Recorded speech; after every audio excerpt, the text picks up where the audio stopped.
Hello, my name's Andrew Yukiwa. Today I'm going to be covering Unit 332, which is producing copy for digital media communications.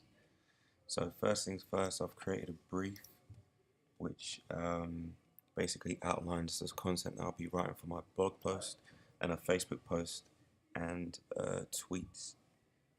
So first things first, I need to make sure that the copy meets all the requirements for the brief. So if you look at the copy,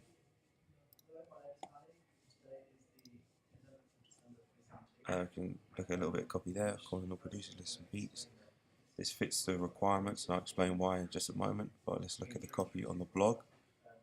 That's here. So there's the copyright, and then we can look at the copy on the Facebook page as well.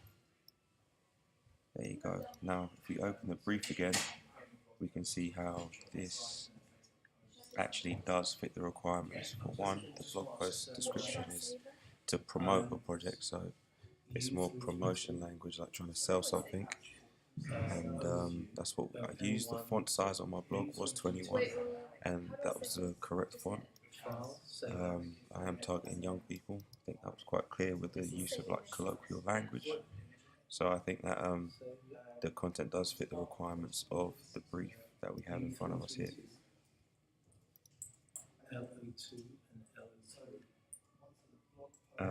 In terms of using a style that's fit for purpose, I'm looking at my target audience, which is 18 to 25. As I said, I can use the kind of language that this demographic would respond well to.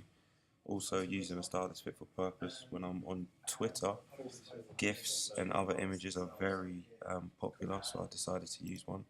I'll just open that up again so you can see it again. Yeah, there you got Barack Obama dancing.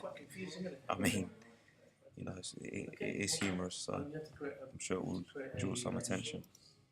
Um, we also have evidence that I have produced copy as well as it going in line with my guidelines. I've also produced copy to accompany non-text media, and I'll explain how I've done that. If we look at the blog, I've done a little blog about the new release, and then the non-text media here is this SoundCloud player that I've embedded into the page. So if I press play, music will start playing. And I've actually done this as well in the Facebook post. So there's a SoundCloud player in there. If I click on this, it will then take me to the SoundCloud where this will start playing. Here we've got non-text media, which is just a GIF as well. So in terms of producing optimized hyperlinks, I think I have that.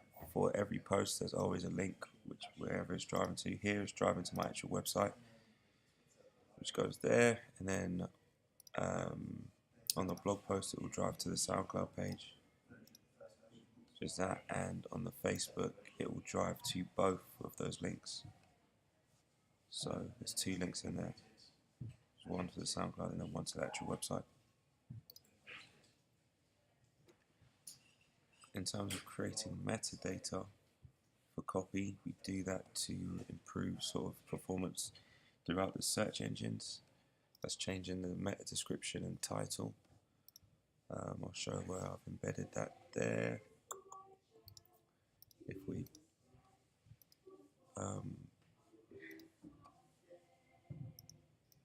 just right click on the page, there you go, view page source. Then here's the metadata information all here. So we can see that that's been added in.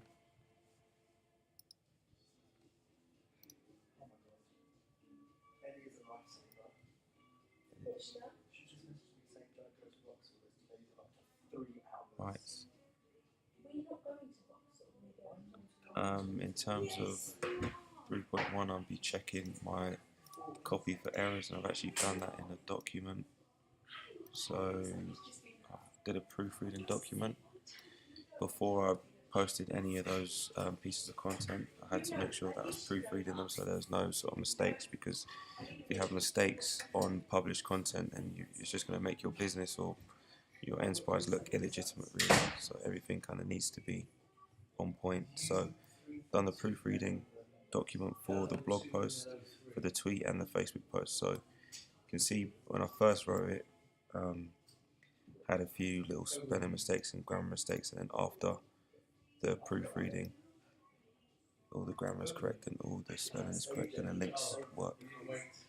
So that's good.